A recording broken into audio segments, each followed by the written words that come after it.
Hai semuanya, selamat datang kembali di channel ini.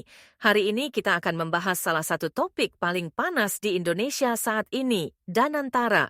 Mungkin kamu sudah mendengar tentang ini di berita, media sosial, atau dari teman-teman yang suka ngobrolin ekonomi. Tapi apa sebenarnya Danantara itu? Apakah ini akan menjadi game changer bagi ekonomi Indonesia? Atau hanya proyek pemerintah lainnya? Yuk, kita kupas tuntas dengan cara yang simpel dan seru. Jadi, pertama-tama, apa itu Danantara? Nama resminya adalah Badan Pengelola Investasi Daya Anagata Nusantara. Panjang banget ya. Singkatnya, Danantara adalah Super Holding Company yang dibentuk untuk mengelola perusahaan-perusahaan milik negara atau BUMN. Bayangkan seperti payung raksasa yang menaungi berbagai BUMN di bawah satu organisasi besar. Kenapa ini penting? Nah, pemerintah ingin membuat BUMN lebih efisien dan menguntungkan. Jadi mereka mengkonsolidasikan manajemennya di bawah satu badan besar. Dengan cara ini mereka bisa mengurangi birokrasi, meningkatkan daya saing, dan menarik lebih banyak investasi. Menarik, kan? Oke, jadi apa sih tujuan akhirnya? Danantara dibentuk dengan 3 tujuan utama. 1. Memperkuat ketahanan ekonomi Indonesia dengan memastikan BUMN lebih kuat secara finansial dan tidak terlalu bergantung pada dana pemerintah. 2. Menarik lebih banyak investasi dengan menciptakan lingkungan bisnis yang lebih menarik bagi investor lokal dan asing. 3. Meningkatkan efisiensi dan inovasi dengan memangkas birokrasi dan mendorong modernisasi di industri-industri penting. Secara teori ini terdengar menjanjikan, tapi gimana caranya mereka akan mewujudkannya? Yuk, kita lihat strateginya. Danantara punya strategi bertingkat dan ini dia rangkumannya. Menggabungkan BUMN.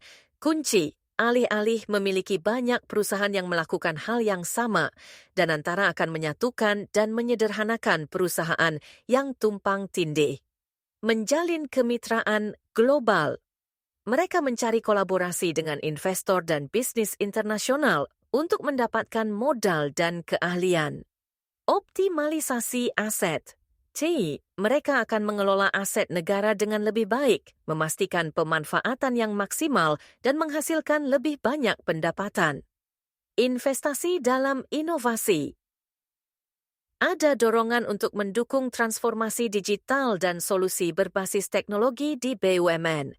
Jadi intinya, mereka beres-beres sistem, mencari mitra yang baik, dan memastikan perusahaan-perusahaan negara berjalan seefektif mungkin. Tapi siapa sih yang menjalankan ini semua? Yuk, kita bahas strukturnya. Di puncak Danantara ada Dewan Direksi yang terdiri dari para ahli ekonomi dan keuangan yang ditunjuk oleh pemerintah. Di bawah mereka ada berbagai divisi yang menangani sektor seperti keuangan, infrastruktur, energi, dan transformasi digital.